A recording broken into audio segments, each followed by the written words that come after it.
With Snezhnaya's release less than a week away, which is absolutely insane by the way, I thought it would be the perfect time to do an updated account tour here on my main Genshin account. I'll be showing you all my characters and their builds, my endgame modes, exploration progress, etc. I'm also going to touch on my Snezhnaya pulling plans. It'll be a pretty yappy video, so grab a snack, turn on your game, let me accompany you in the background. Before we start, don't forget to subscribe to the channel if you enjoy cozy Genshin content like this. Like the video, be sure to join the Discord server, the link is down in the description. Now let's get started. So I actually just hit my 3-year mark on Genshin. I didn't even realize that it was my Genshin anniversary very recently. So according to my Amber, I started on July 25, 2023. It's been just over 3 years, which is just so amazing to me. You know, Genshin is definitely one of my favorite games of all time now. I love the stories, I love the characters, I love the gameplay aspect itself. I met so many amazing people through my channel, through my Discord, through Genshin. So big ups to Genshin for, you know, being a big part of my life. So let me just kind of show you the character archive very quickly to give you the quick overview. As you can see, I do collect mostly the female characters, and the male characters I collect less of in general. There are a few exceptions here and there, and a lot of the older characters I also don't have because I only started playing like end of Sumeru, beginning of Fontaine. I focused most of my early game pulls on those, you know, newer Fontaine characters, hence these older characters just I wasn't able to really pull. For characters that I want to get from here that I don't have, I would love to get Shenhe. Shenhe is definitely on my to pull list. I'd love to get Kokomi one day. I wouldn't mind getting like Ayaka, Yoimiya. I definitely want Eula one day. I wouldn't mind Ganyu or Hu Tao. And then same with the male characters. I don't think I'm gonna like go out of my way to pull for them, but I wouldn't necessarily mind them. There are no characters that I truly dislike or anything like that in this game. And then on my alt account, I do have Lohan, I have Varka, I have Flins, I have Mualani. So yeah, I do try to get characters I don't have on my main account, on my alt account, so I'm still able to experience their gameplay and stuff. I'm just gonna hop right on into my character menu, I think. I think this is just the easiest place to start. So we're getting started here with my main, my queen, Furina. As you can see, she is level 100. That was a very recent accomplishment for me. So for her weapon, we do have her signature weapon, Splendor of Tranquil Waters. I do actually have 2 of those, which I pulled on separate occasions. The first one was on purpose. The second one was a loss, I suppose, on a different weapon banner. And then I have 2 artifact sets for Furina. Right now she is on her Marushosei Hunter, which is kind of like her main DPS set. Here are the substats. I oftentimes just leave her also on her Golden Troop artifact set. So yeah, I'll just kind of switch between those from time to time. She is C6. And then her talents are triple crowned. This is my only character that is triple crowned. And then her stats come out to this: 81 crit rate, 236 crit damage, 138 ER on her Marushosei build. And as of right now, with this Marushosei build, my Furina is top 1% on Akasha, but I don't necessarily care to chase rankings or anything, so it's not really a big deal for me. Next up, I'm going to show you Chaska. Chaska is my next main on my account. If you guys know me, you guys know I absolutely love Chaska. I use her literally all the time, every single day. There's not a day where I'm exploring without Chaska. I think in terms of screen time on Genshin, I have the most screen time on Chaska. So my Chaska is also on her signature weapon, and then we have her on the Obsidian Codex artifact set. Here is a quick overview of those stats. And then for constellations, she is C3 right now. I am hoping to get her C6 on her next rerun. Like, it's gonna happen, so stay tuned. And then as for her talents, it is 1, 13, 8. I do want to crown her burst, but I'll probably do that once I grab her C6. So with that, her overall stats comes out to 58 crit rate, 248 crit damage, 110 ER, and then we have 96 elemental mastery. I don't know how like good or bad this build is in comparison to other Chaskas out there, because I don't think there's like a Chaska leaderboard as far as I know, but overall I'm pretty satisfied with the build. I wouldn't mind min-maxing her further if I had to, but with her crit rate, she does have like a 98% total crit rate if we take into account the 40% from her artifact set. Next up, I have another one of my mains, which is Nefer. Nefer obviously is a more recent main of mine. Not only did I absolutely love her story in the Not Cry quest, but I am a really big fan of her playstyle. I think the dash cancel charge attack playstyle that Nefer has is just really fun and really addicting to play, especially because I play her on controller. I wouldn't say that I love her playstyle on mobile or even like the keyboard, but I think it's so much fun on the controller. So she is on her R1 as well, the Reliquary of Truth. And then we have her on Night of the Skies Unveiling, her signature artifact set. There is a quick overview of her substats. And then my Nefer is C2. Obviously, I am far from being a free-to-play player, but I often do get constellations on my favorite characters. And as for her talents, it is 5, 10, 8. I do hope to crown her burst, but I'm not really like in a rush to do so because it's so expensive, as you guys know. And then as for her overall stats, she has 651 EM. This is just like solo because we're not on a Dendro team or anything. And then for her crit ratio, we have 61 to 308, 106 ER. I don't think the ER really matters much. So this is my Nefer. I'm really happy with this build. I think she could maybe use a little bit more EM, but it's totally fine. She's very powerful and I love playing her. Next up, we have Arlecchino, who is yet again another one of my mains. I will admit that I use her a little bit less nowadays than I used to, simply because I have a lot of different pyro options, such as Avwika, Durin, Klee, you know. So I don't always use Arlecchino as my go-to pyro, but Arlecchino overall just has a very special place in my heart, so I of course have to call her one of my mains. She is on her signature weapon as well. She is on the 4-piece fragment of Harmonic Whimsy. Here are the substats. I did semi-recently make an Arlecchino fixing video, so if you're interested on, you know, seeing how I min-maxed her, feel free to go watch that video on my channel. My Arlecchino is C2, and then her talents are 10, 9, 9. I do want to triple crown her as well, but I'm in no rush really. And then for her stats, she has 2000 attack, her base attack like without any resonances. Her crit rate is 97, her crit damage is 185, her energy recharge is 106, and her elemental mastery is 133. I think her crit ratio, honestly, I think I could manage to min-max this even further. I wouldn't mind lowering my crit rate a few percentage points and then increasing her crit damage a few percentage points, but I'm not like overly concerned about it. So this is what she's at right now. Okay, and then from here on, I'm just gonna go straight down the list. I prepared these 4 characters here as like my main 4 characters to talk about first, but of course I still do have plenty of characters that I play very frequently, and I have what I would think are strong builds and good equipment and stats and such. So let me just go down the list.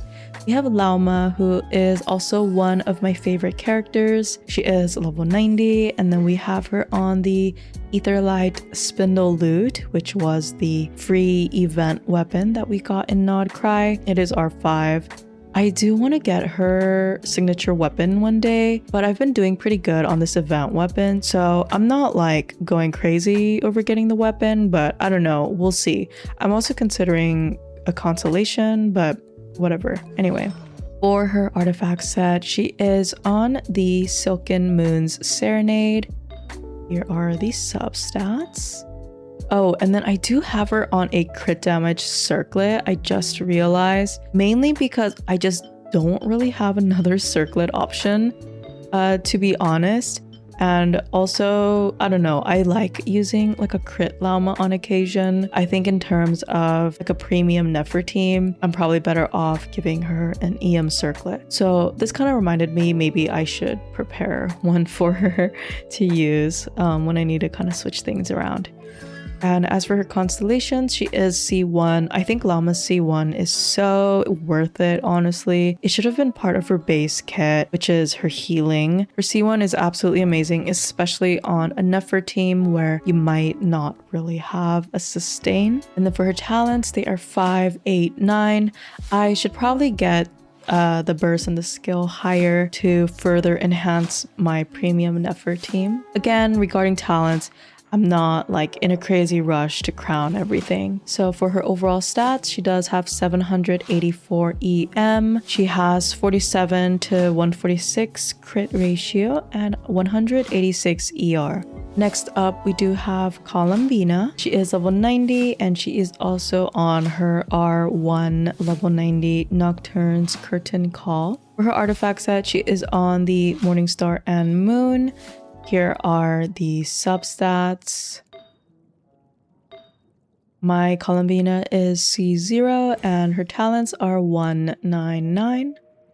And then her overall stats come out to 84 to 235 crit ratio with a 192 ER. Next up, we have our Pyro Archon Mavwika. She's level 90, of course. And she is on her signature weapon. It is R2 because I ended up getting a double on this weapon banner. Don't ask me why I R2'd it. I regret it, but I also don't regret it at the same time because I love Mavwika. She deserves the very best, so I don't mind giving her that extra power, but obviously this is a great weapon that you can use on a lot of different characters, so in that sense I kind of regret R2ing it, but also I have plenty of other claymores I can use on other characters, so like it's also like not that big of a deal. For her artifact set, she is on the 4-piece Obsidian Codex.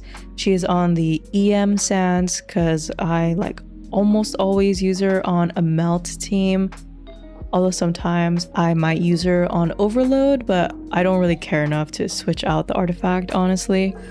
My Mavwika is C1, which was kind of an accidental constellation. I was pulling for Eonson constellations and I ended up getting an early C1 on her. Her talents are 6, 9, and 10.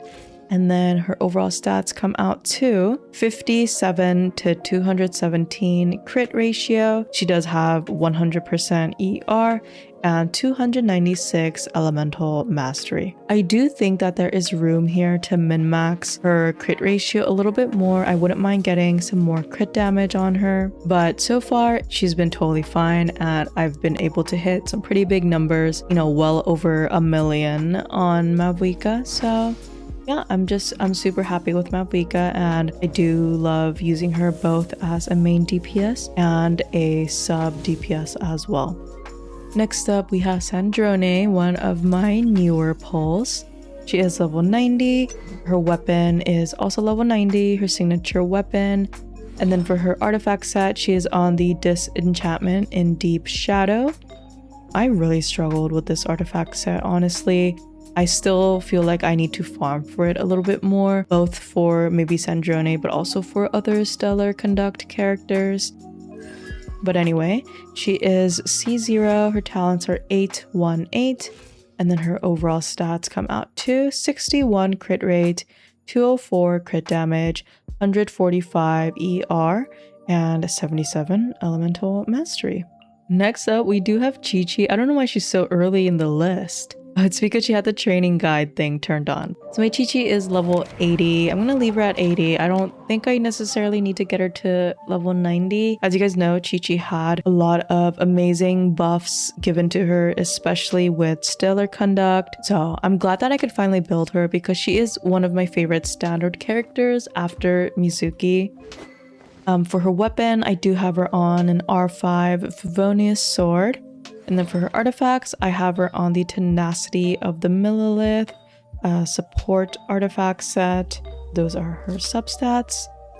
And then for her constellations, she is C6. You guys might have seen my very controversial Chi-Chi pulling video. Her talents are 1, 11, 9, including the extra levels from the constellations, of course. And then her overall stats comes out to 43 crit rate, which obviously is useful for Favonius, 197 ER. I don't think her crit damage really matters, but it's 93. I don't think her elemental mastery really matters either, but it is 135. So that is my Chi-Chi. Next up, we do have Linnea. She is on a Skyward Harp, which is level 80 right now. For her artifact set, we have her on the Morning Star set as well. And then here are those substats. She is C0, and then her talents are 196. I should probably level up the burst. I'll get around to that, maybe to level 8. And then her overall stats come out to 85 to 194 crit ratio, 114 ER.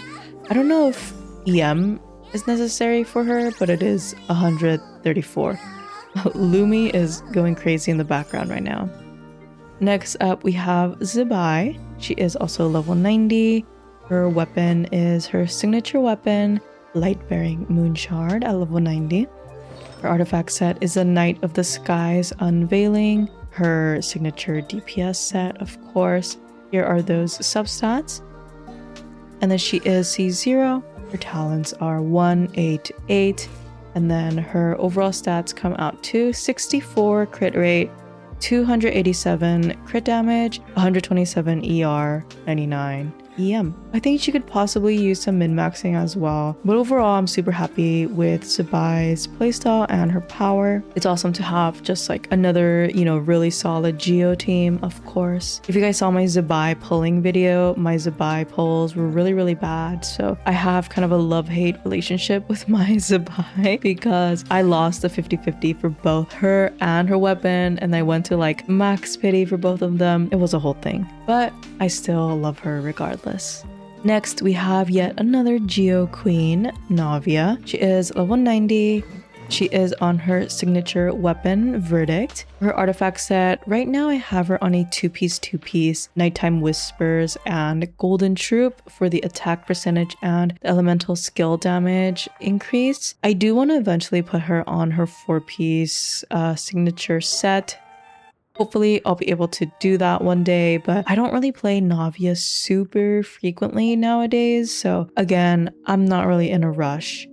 She is C0, and then her talents are 787, and then her stats come out to 78 crit rate, 217 crit damage, and 109 ER. Next is Skirk. Right now, she does have the Imaginarium Theater blessing, so her HP, attack, and defense are a little inflated, but I don't think it's a really big deal. Level 90, and then she uses the Mist Splitter Reforged as her weapon. I don't have her signature weapon, unfortunately. Her artifact set is the Marushosei Hunter.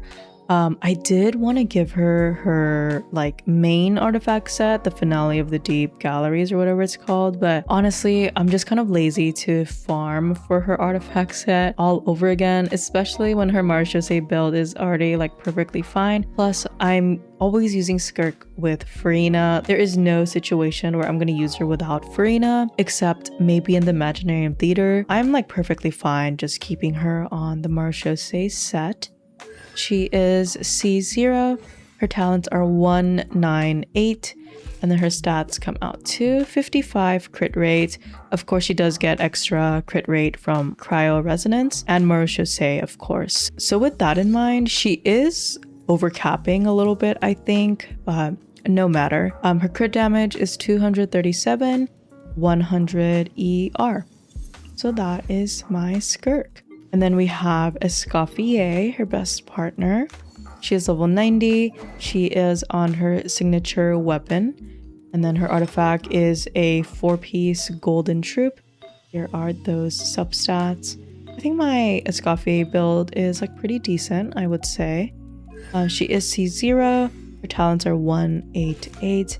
And her stats come out to 83 crit rate, 195 crit damage, and 106 ER. And next we have Ineffa. Ineffa has truly been a staple throughout my Nod Cry journey. I just love off-field characters a lot, so I love slotting those off-field characters in with characters like Chaska and Mizuki. Obviously, Ineffa has way more use than just being a simple off-field character like that. She is the queen of Lunar Charge after all. She is level 90.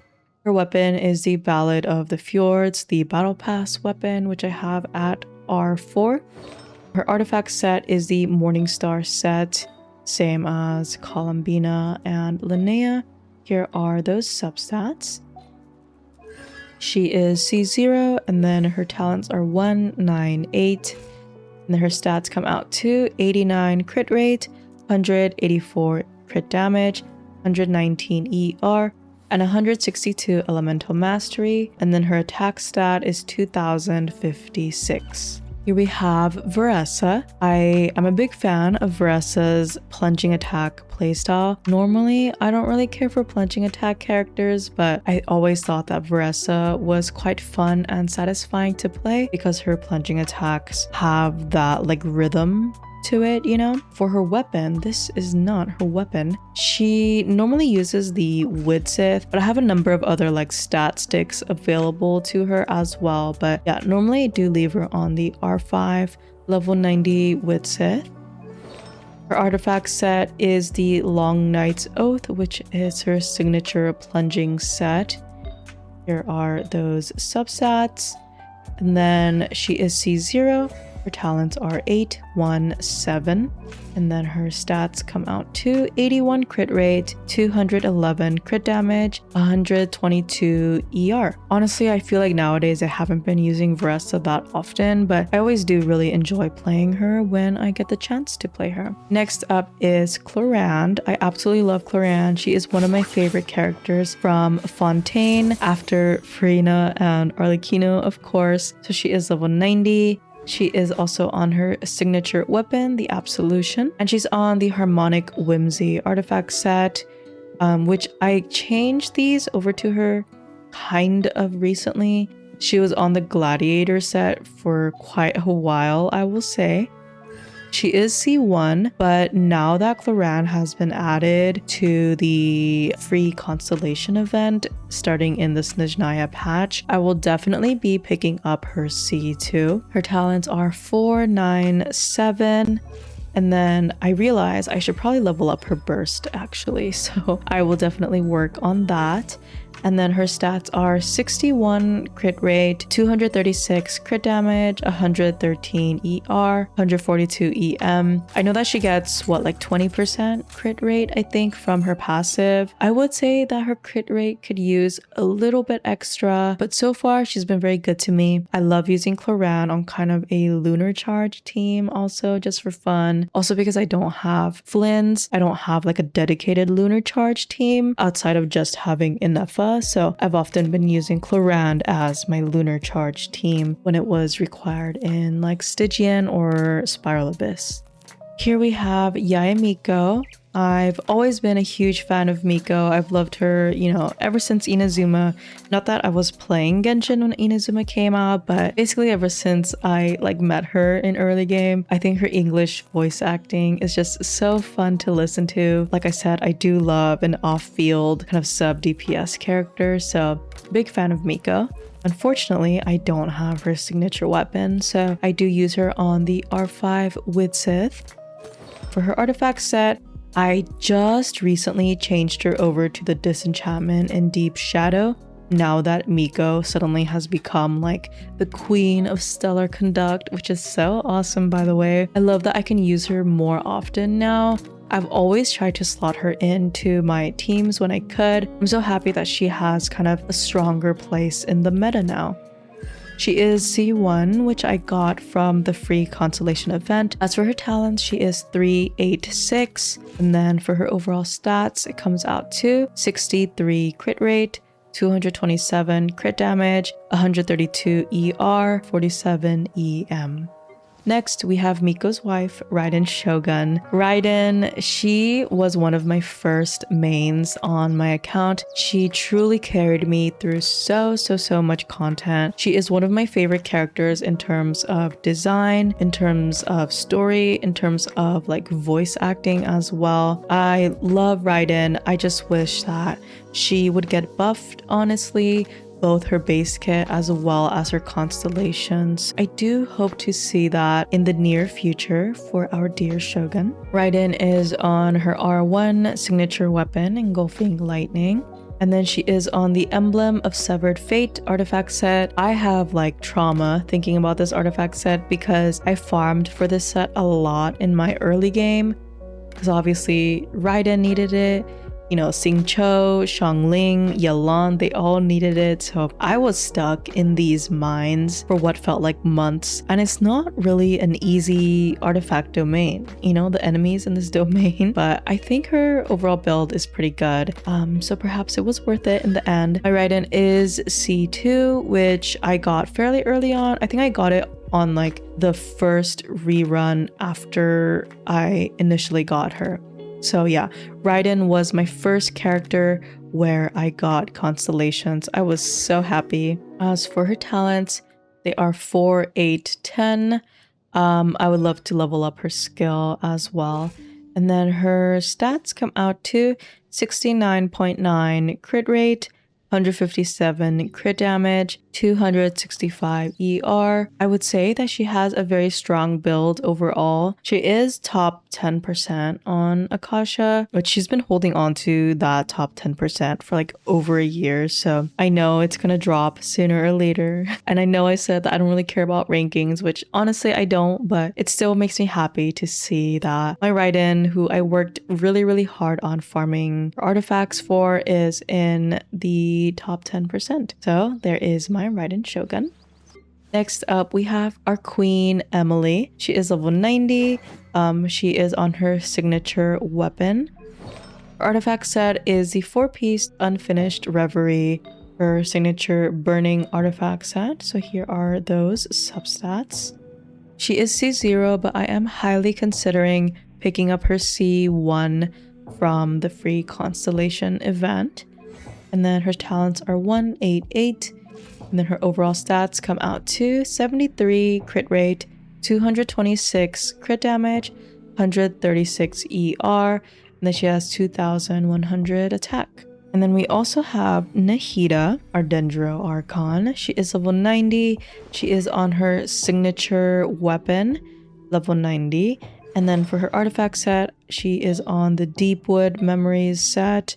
My Nahida has found a pretty solid place on my Nefer premium team. Of course, I used to use her on Hyperbloom teams before, when Hyperbloom was all the rage. She is C0. Her talents are 6, 8, 7. I'm realizing now that I definitely need to level up that burst. 52 crit rate, 112 crit damage, 111 ER. I will say that my Nahida kind of has ER issues, so I probably want to level up her ER for sure. And then her elemental mastery is 970.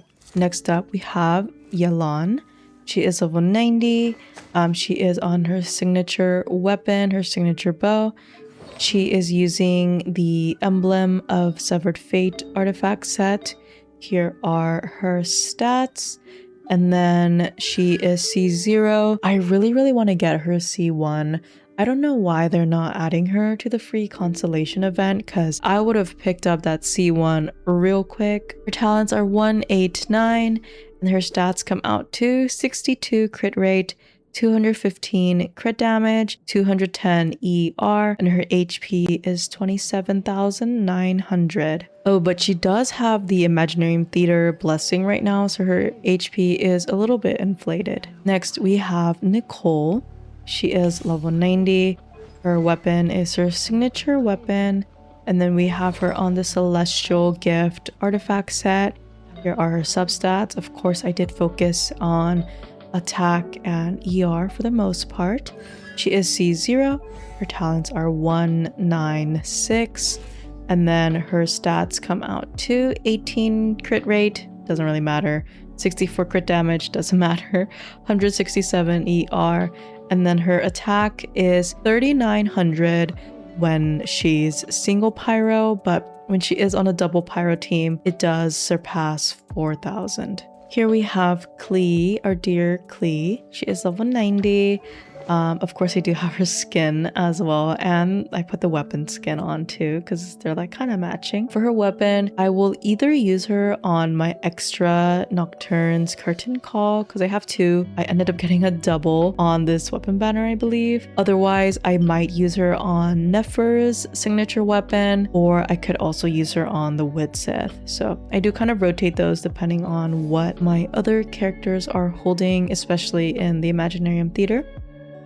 For her artifact set, we do have the Hexerai signature set, a day carved from Rising Winds. Here are those substats. And then she is C2. I ended up getting one extra consolation for her from the Modstack Chronicled banner because I got a double on the banner, and then I got Jean second after Klee, so then I had that extra fate point just sitting there. I felt like I didn't really want it to go to waste, so then I ended up pulling one more copy of her, and then I picked up the C2 from the free consolation event. And then she is 866 on the talents, and her stats come out to 59 crit rate, 215 crit damage, 138 ER. Alright, so that is kind of where we're wrapping up with my level 95 stars. We're gonna move on over to our level 94 stars and then kind of touch on my level 85 stars, maybe preview some of my lower level characters down here as well. Not all of them though.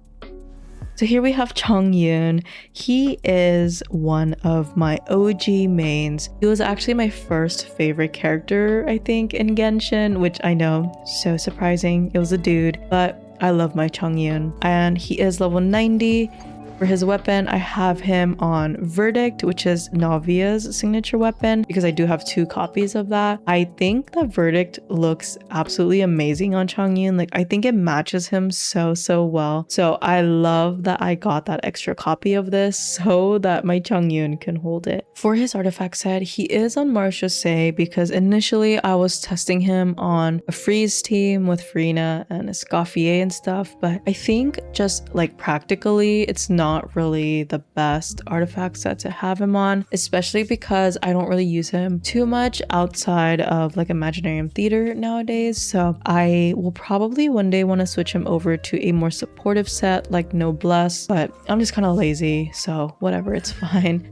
My Chongyun is C6, which actually I only got his C6 very recently, I think from Lantern Rite of this year. His talents are 6, 9, and 10, and then his stats come out to 50 crit rate. Of course, you can add the 36 from the Marche. We have 191 crit damage, 124 ER.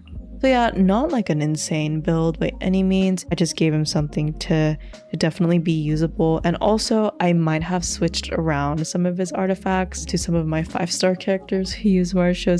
Next up, we have Kuki Shinobu. Of course, she is a Hyper Bloom staple. She is on the Zyphos Moonlight. She is level 90, of course, and then she is on the Gilded Dreams. So here are the substats for that set. She is C6, her talents are 195. Obviously, could use some leveling there, but I don't really use her quite as often anymore, with Hyperbloom not really being at the forefront nowadays. But she does have 912 ER, which is the important stat for her. Next up, we have Sing Cho, level 90. He is on the Wolfang, which is what I usually leave him on. It is an R5 Wolfang. And then he is also on the Emblem of Severed Fate artifact set. So here are those substats. He is C6.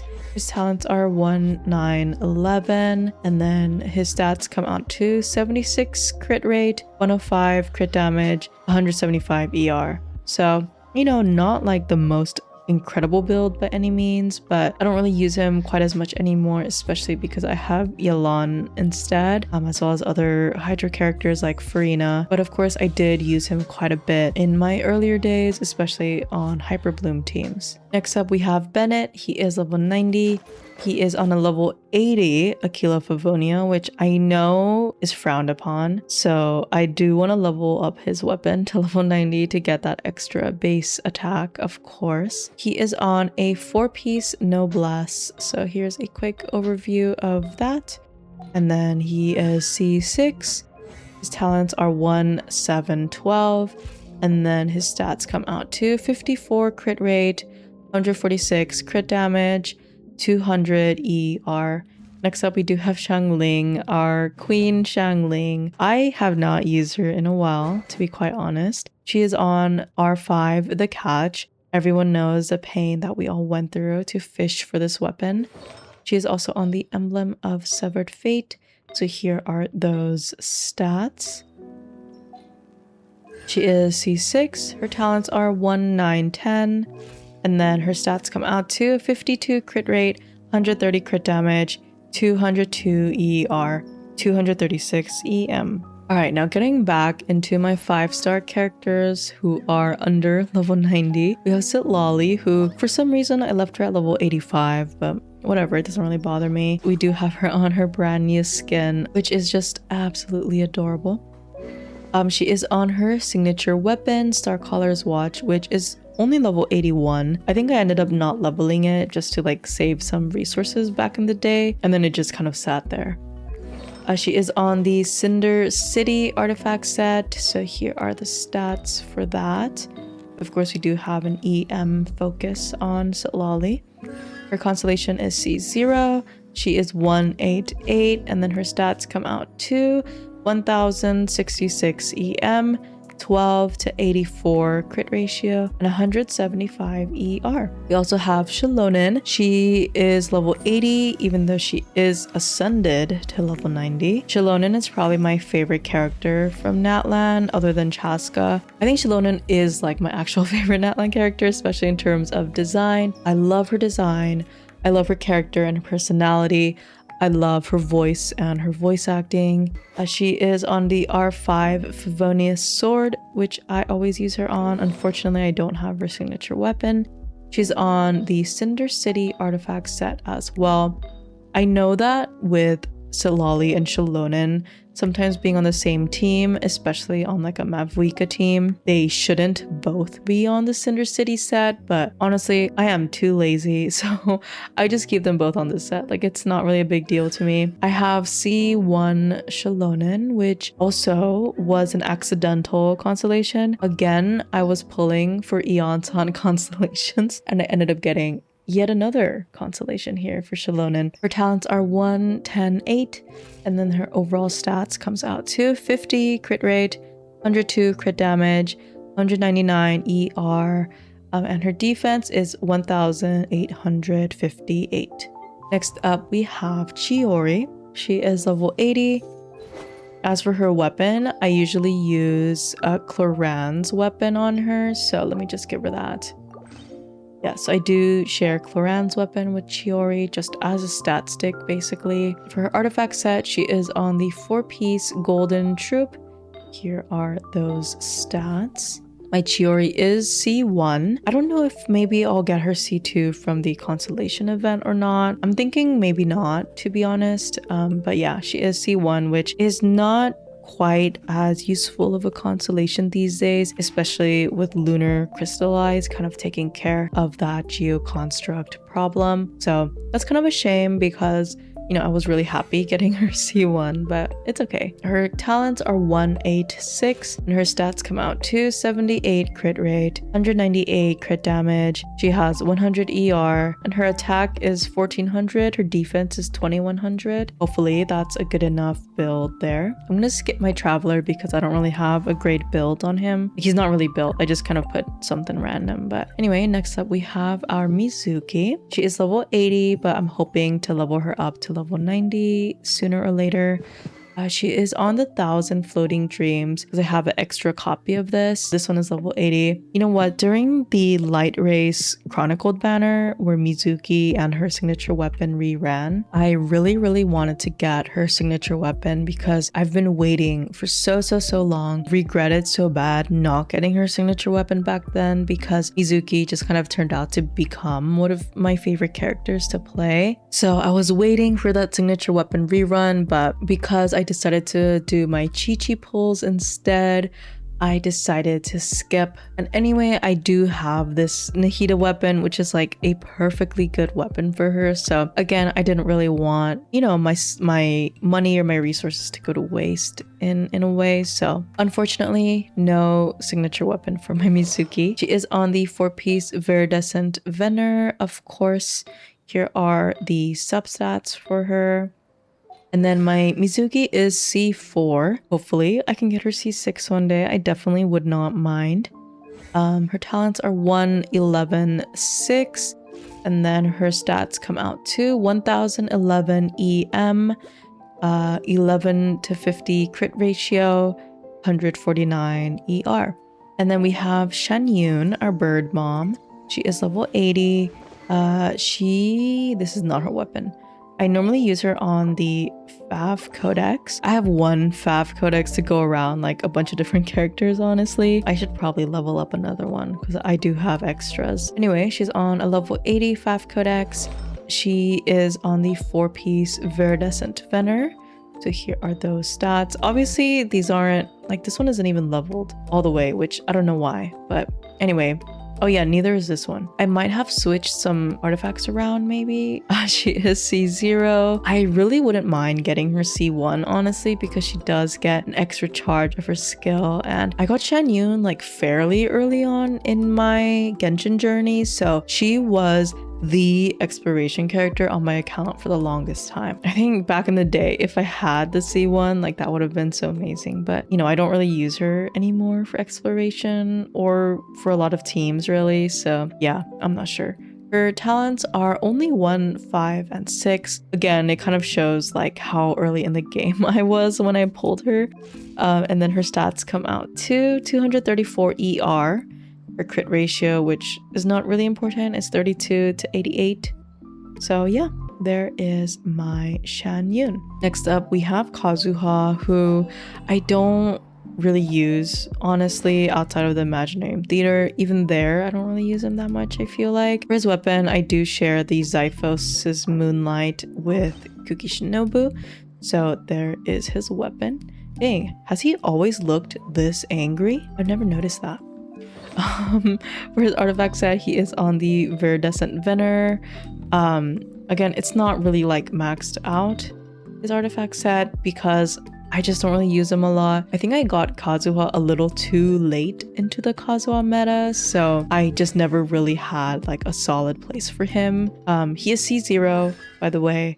His talents are 1, 6, and 7, and then his stats here come out to 18 to 50 crit ratio. Nothing crazy. 128 ER. His elemental mastery is 791. Next up, we have Wriothesley, who I believe was my most recent new pull. I ended up losing to Wriothesley when I was pulling for Chi-Chi. Crazy sentence, I know. He's level 80 right now. I do want to get him to level 90 one day, but I'm in no rush simply because I'm not like gonna be maining him or anything. For his weapon, I have a variety of weapons for him to choose from. I can put him on the Widze, and then I have a number of other stat sticks as well, like Columbina's weapon and Nefer's weapon. For his artifact set, I just placed him on the Marechaussee Hunter for now for a freeze team. But I would probably prefer to switch him over to the Stellar Conduct set. I don't know why this feather is only level 14. Yeah, I would prefer to put him on the Stellar Conduct set probably, but I just don't have enough decent pieces on that artifact set to change it over. So for now, he's just on this temporary set. He is C0. His talents are 8, 7, 1.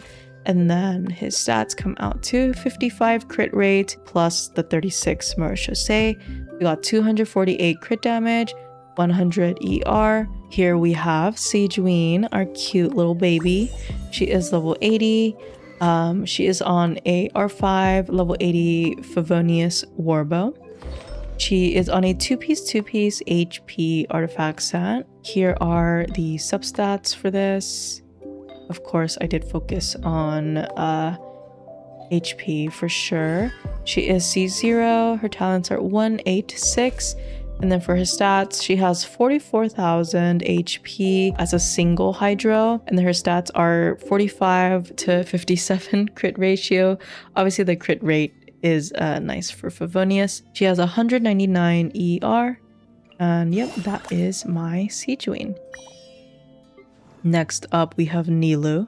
She is level 80. She is on an R2 Dockhand's Assistant. I don't know if I have more of these to refine. Do I? I have one. Maybe I'll refine this while I'm here. Okay, R3 Dockhand's Assistant. And then she is on a two-piece HP set as well. So here are those artifacts right here. And then my Nilou is C1, which I got from the Constellation event as well. Actually, I would love to get her C2 because I think C2 Nilou is a pretty good teammate for Nefer teams, I believe. Her talents are 1, 1, 1 because they don't really need leveling, so I just decided to save some resources there. Her max HP is 55,400. This is as a single Hydro character, of course. Crit ratio 15 to 71, ER 120, EM 210. I don't know if any of these other stats are very important outside of the HP though. And then we have Durin. He is level 80, but I would love to get him to level 90. He is on his signature weapon, which is ascended to 90, but is only level 80 for now. For his artifact set, he is on the Hexerai set. So these are the substats. I changed him to these artifacts fairly recently. I think I had him on like Emblem or something or other before this artifact set came out. He is C0. His talents are 1, 8, 8. And then his stats come out to 71 to 183 crit ratio, 144 energy recharge, and 75 EM. Next up, we have Linny. Now, a lot of you guys might know that Linny was my very first limited character, my very first 5-star character. I pulled for him when I just didn't really know very much about Genshin. You know, he was like the newest character at the time. Unfortunately, he's not really a great character to be using as a beginner, especially not in the overworld. He is level 80 though. He is on his signature weapon, the First Great Magic. And then he is on a Marechaussee Hunter build. Unfortunately, my Linny is subject to a lot of artifact stealing. I have stolen Linny's artifacts many times over the years to give to my quote-unquote stronger or more frequently used DPS characters that use Marechaussee, so I do apologize for that. That doesn't mean I love him any less though. I have a C1 which I got from the Chronicled banner when I was pulling for Sejuine. I ended up losing to Linny, so I ended up getting his C1. And then his talents are 8, 6, 4.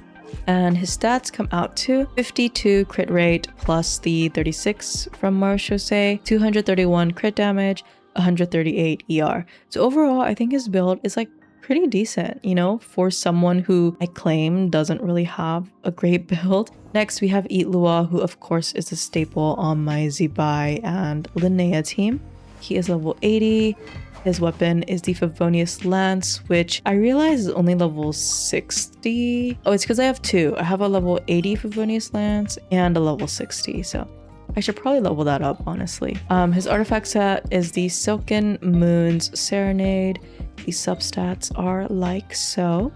He is C6, and then his talents are 1, 9, 10, and his stats come out to 200 ER and 764 EM. Obviously, his crit rate is very much lacking for a Favonius holder, but it's fine. I don't think we have ER problems on that team anyway. Next, we have Prune, who I built fairly recently, of course. She is level 80. She is on a level 90 Skyward Atlas. Her artifact set is the Viridescent Veneer.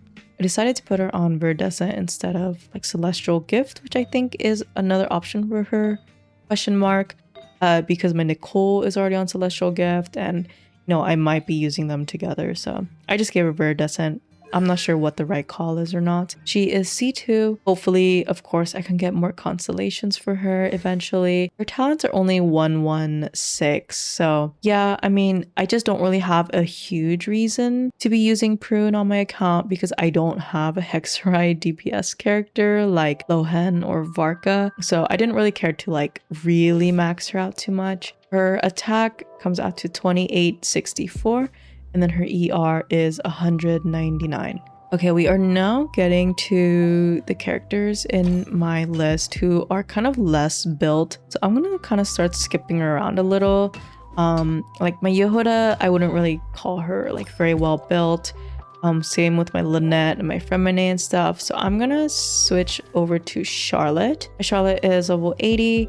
She was like the biggest staple on my account in my early game. She was my dedicated healer on my account, especially alongside my Farina, who I got very early on in my Genshin journey. Charlotte was actually one of my first few characters where I got friendship level 10. She's just amazing as a healer, and of course, being a catalyst holder, she can hold useful things like the Thrilling Tales. She is on the Noblesse artifact set, which is a great support set for her. So those are her stats. She is C6. I got her C6 very early on as well. My Charlotte is probably like C30 by now. Her talents are 1, 7, 10. And then her stats come out to 196 ER, which is the most important one here. And then 1300 attack. Next, I'll show you guys my Eon-san. Oh, Eon-san, you put me through so much pain. In my efforts to get C6 Eon-san, I got Veressa, I got Dia, I got Tainari, I got Shilonen, and I got Mavwika. And I think I got Emily. Now that I think about it, I don't remember if Shilonen was part of my C6 Eon-san polls, but either way, I got 5 or 6 limited characters in order to get, or not limited, 5 or 6 5-star characters in order to get Eon-san constellations. So don't even talk to me about how painful getting constellations are. Oh my goodness. Granted, not all of them were full pity and some of them were quite early, but whatever, that's not the point. She's level 80 and she is also on the level 80 Fav Lance R5. She is on the Cinder City artifact set. Of course, I love using Eon-san with Veressa the most. I also could use her with Chaska. Those are the two main characters that I use her on. And then we have her constellations here. Her talents are 1, 9, 11, and her stats come out to 43 crit rate, 187 ER. I think those are kind of the important stats, right?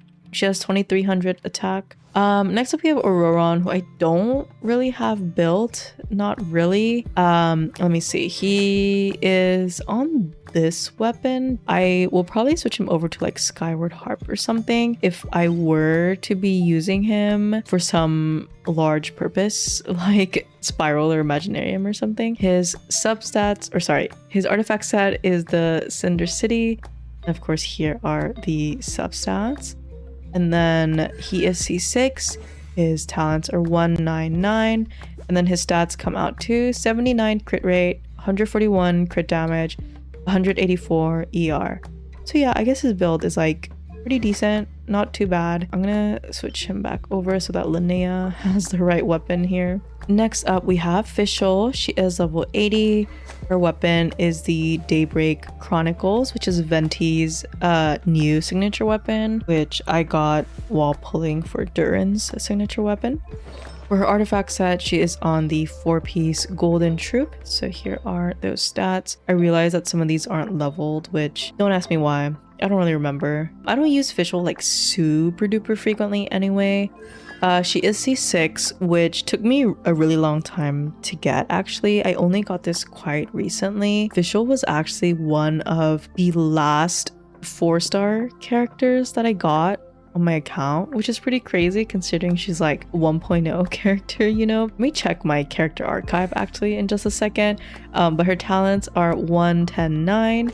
And her stats come out to 62 crit rate, 159 crit damage, 125 ER. Taking a look at the character archive, actually, I'm curious. So as I showed you guys earlier, I joined Genshin July 25, 2023. I didn't get Fischl until literally 1 year later, July 11, 2024. So I was Fischl-less for an entire year. And then of course, since then, it took me quite a long time to get more constellations for her because I was just never pulling on banners when Fischl was there. Next up, I'll talk about Chevras. We love Chevras. She's level 80. She is on the Dialogues of the Desert Sages. I think that was an event weapon.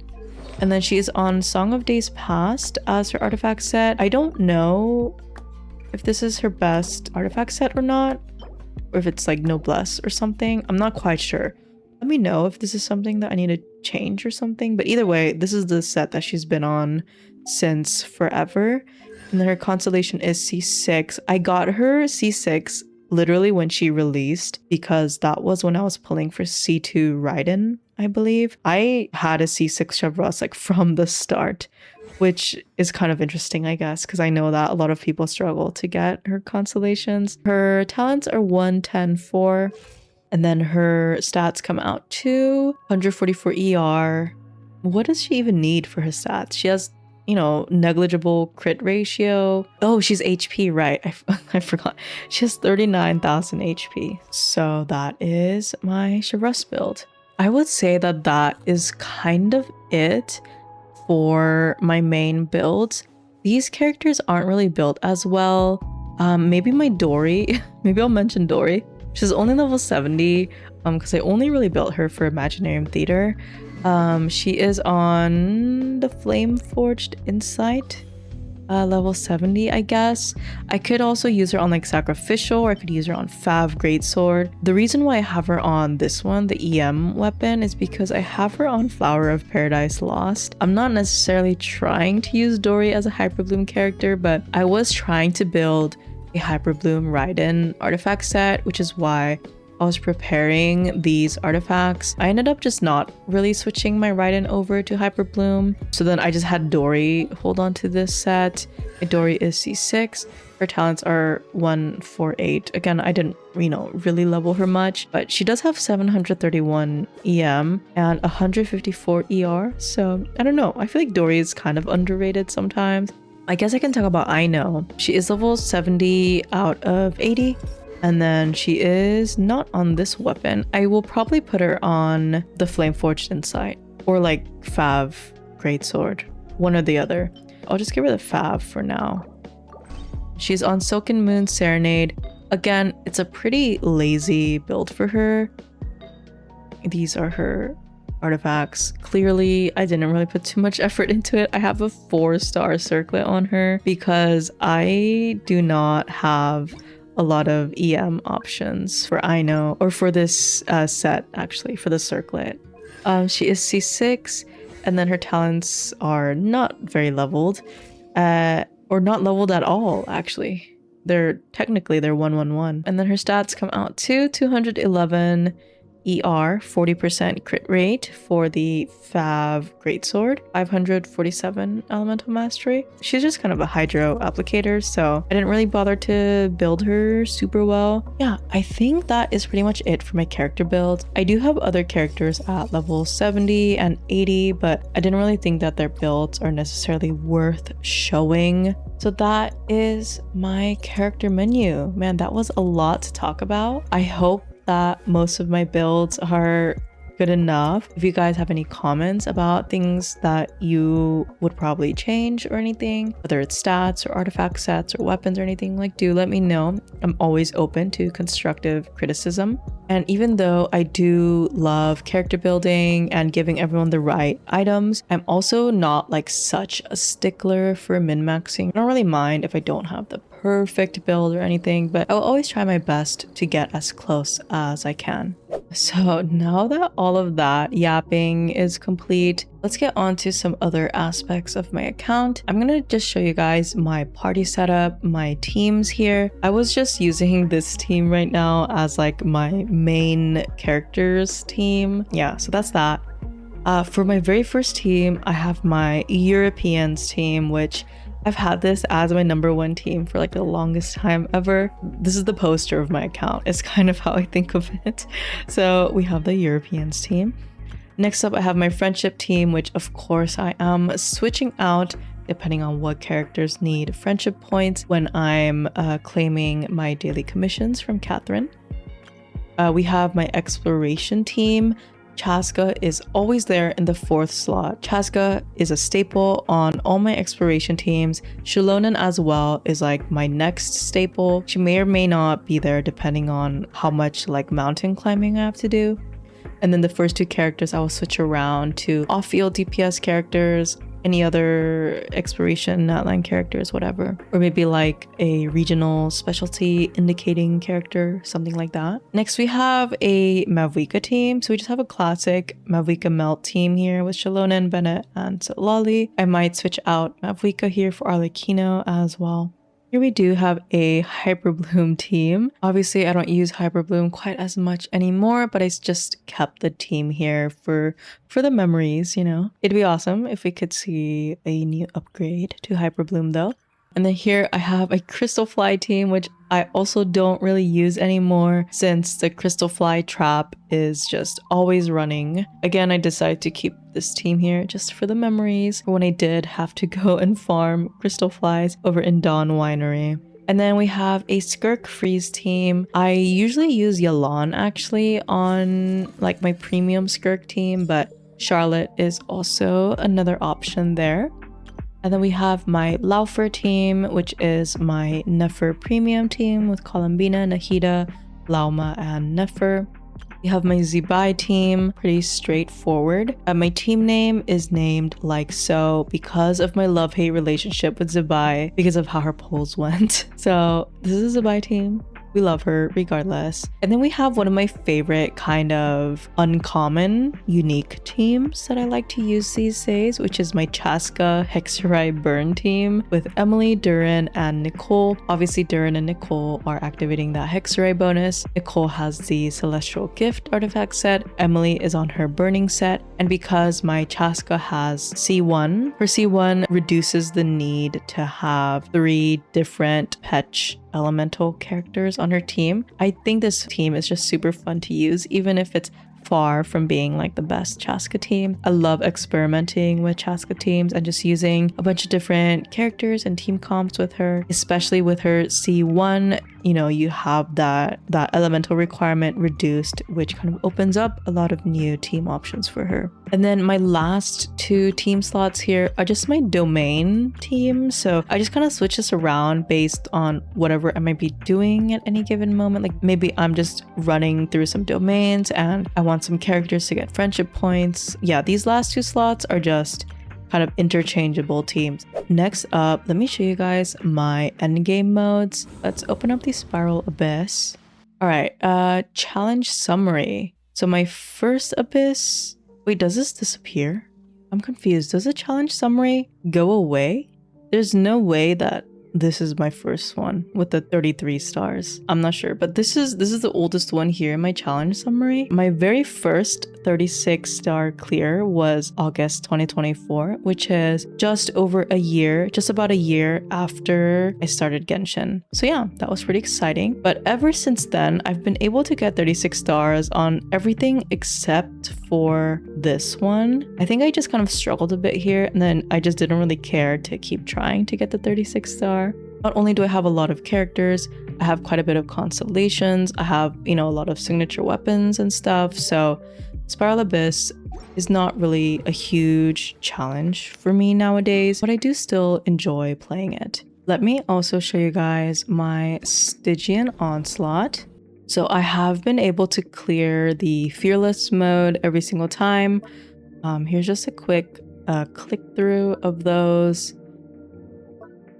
I'm not like a combat queen, you know, in Genshin. Like, despite having a number of premium characters, I'm not necessarily the best at rotations and kits and whatever. So I will definitely say that my biggest struggle is enemy mechanics. I don't really know a lot of enemy mechanics. Like, I don't really study them or care for them very much. I just kind of try to brute force them a lot, which I know is a problem on its own. But anyway, that is what it is. I was not able to do the latest Stygian just yet.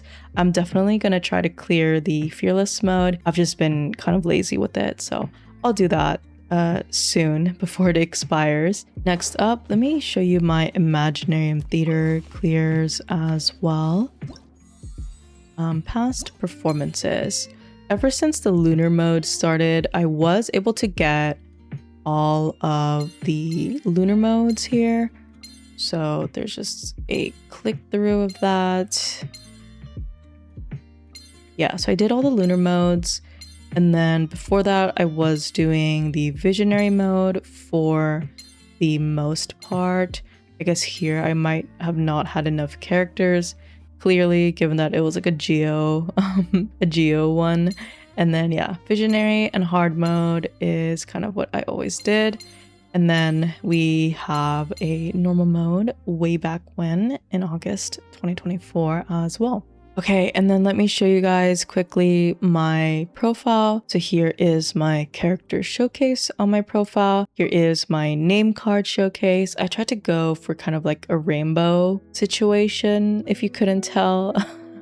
So yeah, those were my name cards. I worked really hard on this, okay? And now let me show you guys my exploration progress. Now, I am not really a huge completionist in Genshin. I do love exploring greatly. I do love it, but I just don't really have a lot of time sometimes to explore. And I play other games as well, like Zenless Zone Zero, sometimes Honkai Star Rail. I have a full-time job. I spend many hours working on my channel every week. So I just don't really have too much time to be exploring, unfortunately, or quests for that matter, like world quests and stuff. So my exploration does leave a bit to be desired, but hopefully it's okay.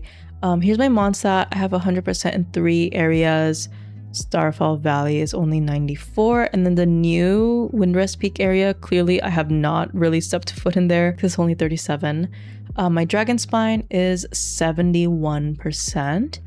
And then as for Liyue, we have like a little bit over half. I would say maybe like averaging, I don't know, like 75%, 80%. Oh no, I guess the chasm doesn't really count. I don't know. We got like 80s to 90s in the mainland Liyue area. My outdoor chasm is 58. Chenyu Vale, a little over half, I would say. I definitely do want to explore Chenyu Vale some more.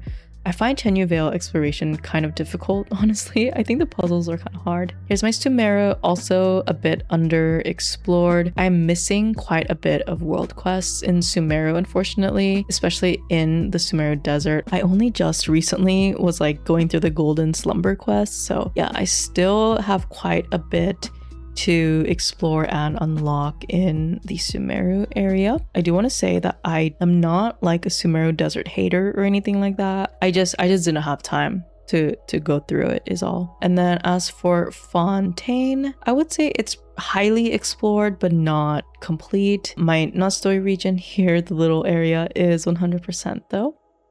Next up, we have Natlan, which is 100% complete. I was very proud of myself when I did this. Easy Breeze, also 100%. And then Nod Cry, of course, is 100%. It is so easy to 100% Nod Cry after all with the new treasure compass. I guess only this area is only at 90. I just haven't really looked in this new area very much. And then as for the like other sections of the map, we have Economia at 93. I do really love Economia, so I hope to get this to 100 one day. I just need to like lock in and do all those sigil things, which honestly is kind of hard. Next, the Underground Chasm is at 82%. The Sea of Bygone Areas is a little bit embarrassing. It's only at 53, so I definitely need to work on that as well. Ancient Sacred Mountain is 100%. Temple of Space is 99. I thought I completed this, but clearly I haven't. I will go back and complete this to 100%. My Frost Moon is 100 as well. I did this on stream recently in case you missed it. So we have all 3 of these areas at 100%. So that is it for my exploration. Okay, next up, I know some of you guys might not really care about this, but I am going to show you my miliastra outfits. I've been a recent convert to dressing up my mannequin or my mannequina. So here is one of my main outfits that I really love. I call it the knave grunt because she looks like a subordinate of Arlecchino or something. So I love this outfit. And then we also have my next favorite, which is this like baby Shalonen outfit. Oh, let me do that again. This baby Shalonen outfit. I think this is so cute. I absolutely love it so much. And then I have like some other ones like this pineapple. We have this gummy bear outfit. It's kind of a basic one. We have this strawberry dress, which is a standard outfit, but I just kind of changed the hair and stuff a bit. Then we have this, which was, I think it was a battle pass outfit or an event outfit or something. And then we just have this also, which I think is a limited 4-star outfit. But anyway, these are some of my miliastra outfits. Then we have the male one as well. And I only have this singular outfit here for my male mannequin. Okay, and then let me show you a quick overview of my inventory as well. So you can see all of my 5-star weapons here, as well as some of my leveled up 4-star weapons, artifacts. I don't know if this is that important, but I am struggling a lot with artifact space. I am always having to salvage artifacts, strongbox artifacts, delete stuff. That's my artifacts. And then for my character items, I have 350 purple bucks, 6,000 red bucks. Clearly, I am trying to save up for Snezhnaya. And then, I mean, food, not that important. Materials, I don't know. This is what it looks like. Gadgets, also, I don't know if that's very important. I guess for the Sealies, I have the Brilliance Sealy. I think that's the only one that I have. Yeah, that's the only one that I have. And then I have the Dragon Pet and I have the Robot Pet. Those are my only pets. I wish I had played longer and have gotten like the older pets as well. But anyway, I don't think quest items are very important. Here are my precious items. I should probably unlock some of these artifact stuff. Here are my birthday cakes. I have 3 of them so far. I have 36 signifying elixir. I have 25 dust of enlightenment. I have 80 dream solvents and quite a bit of other things here that need some claiming perhaps. So that is the gist of my inventory. Let me also show you guys my achievements. I'm not really an achievement hunter like at all. I really don't care about achievements. If I get them, I'll get them, but I'm not really gonna go out of my way to get them.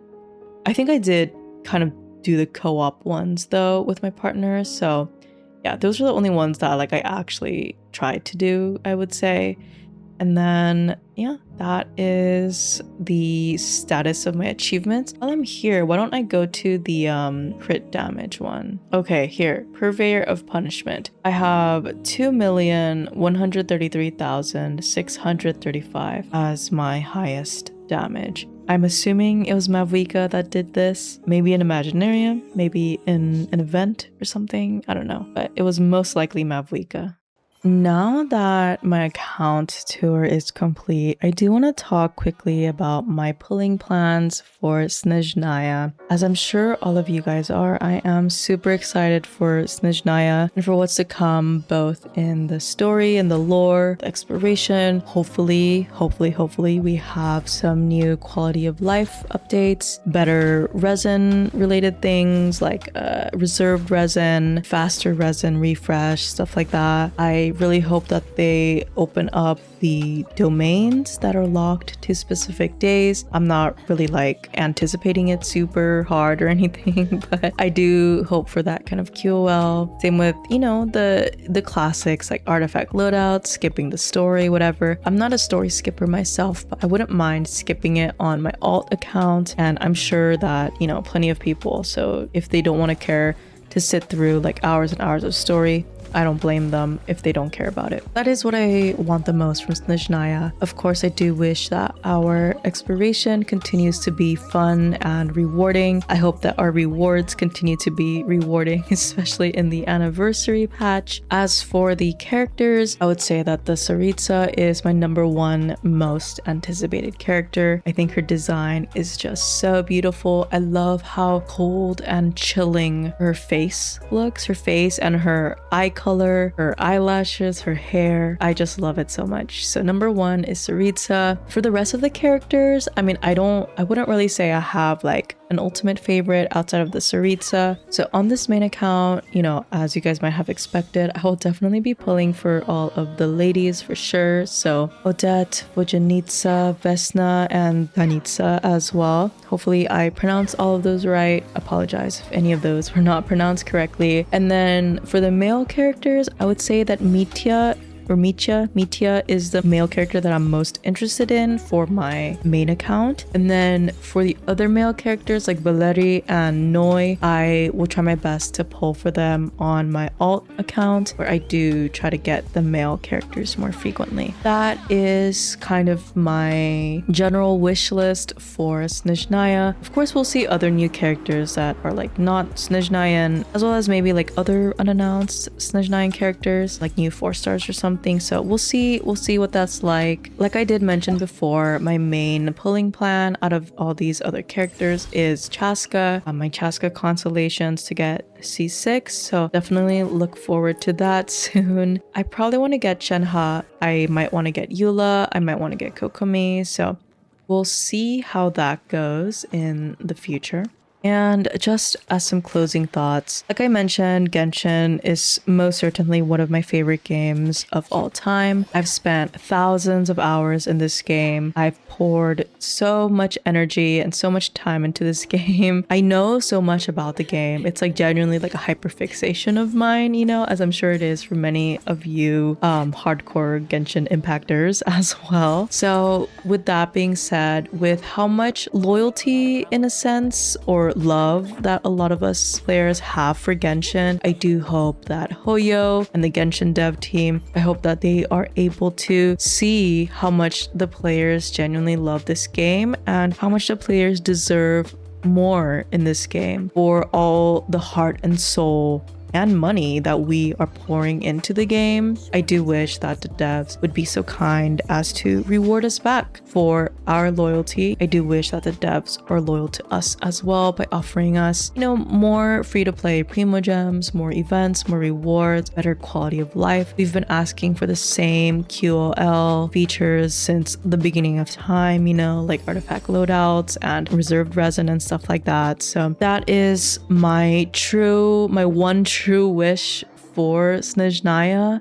I don't think that Genshin is going to close its doors for a very long time. I think that we're going to move on to maybe another world or another chapter in the story, whether it's in Teyvat or beyond Teyvat. Now that this main chunk of Genshin is, you know, wrapping up, I do wish that Genshin would kind of catch up with its sister games in Honkai Star Rail and Zenless Zone Zero. We have seen such amazing rewards for both free-to-play and pay-to-win players in those games. Zenless Zone Zero recently had their anniversary and they were giving out like free thing after free thing. I do hope that Genshin can follow in the footsteps of its newer games, of its newer Hoyo games, and reward the players for all the heart that we are putting into this lovely game. I think that it's only right for the players if they want to keep the players happy, if they want to keep the players coming back. I'm sure you guys have kind of very similar sentiments as well. So Hoyo devs, if you are listening to this, please give us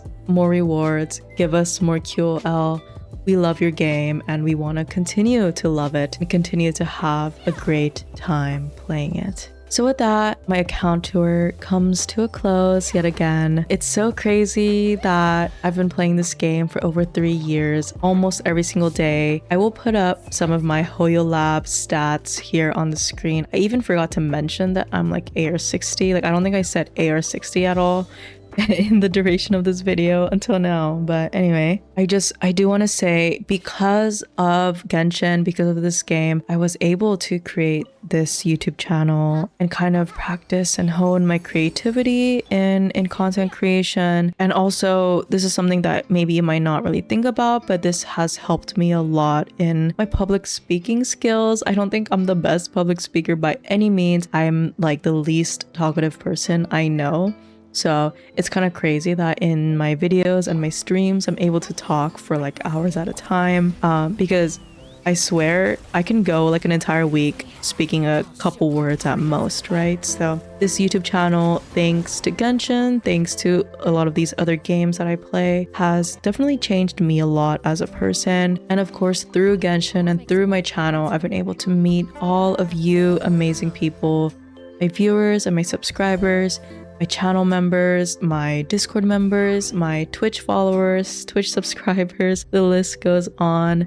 And I'm so very thankful that I've been given this chance to create this beautiful, cozy, everything community that we have here together on this channel. I'm so excited to keep on working hard in my content journey through Snezhnaya and whatever is to come in the future. So I hope that you guys can come along with me for the ride. And once again, thank you so much for supporting me thus far, and I will do my best to keep up the good work and create good content for you guys. And as always, I am open to hearing whatever comments you have to say, whether it's good or bad, constructive.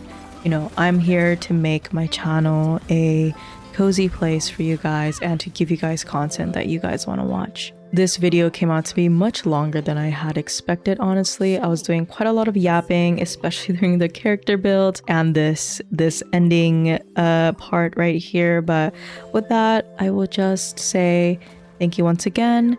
Don't forget to subscribe to the channel if you haven't already. I'm gonna be definitely, bringing out new content for you throughout Snezhnaya, more streams if I can. Don't forget to like the video if you enjoyed this. And we do have a Discord server where you can have fun and chill chats about Genshin or other Hoyo games, or other games for that matter. So be sure to join the Discord server. The link is down in the description. As always, thank you guys so much for watching, and I will see you guys in Snezhnaya.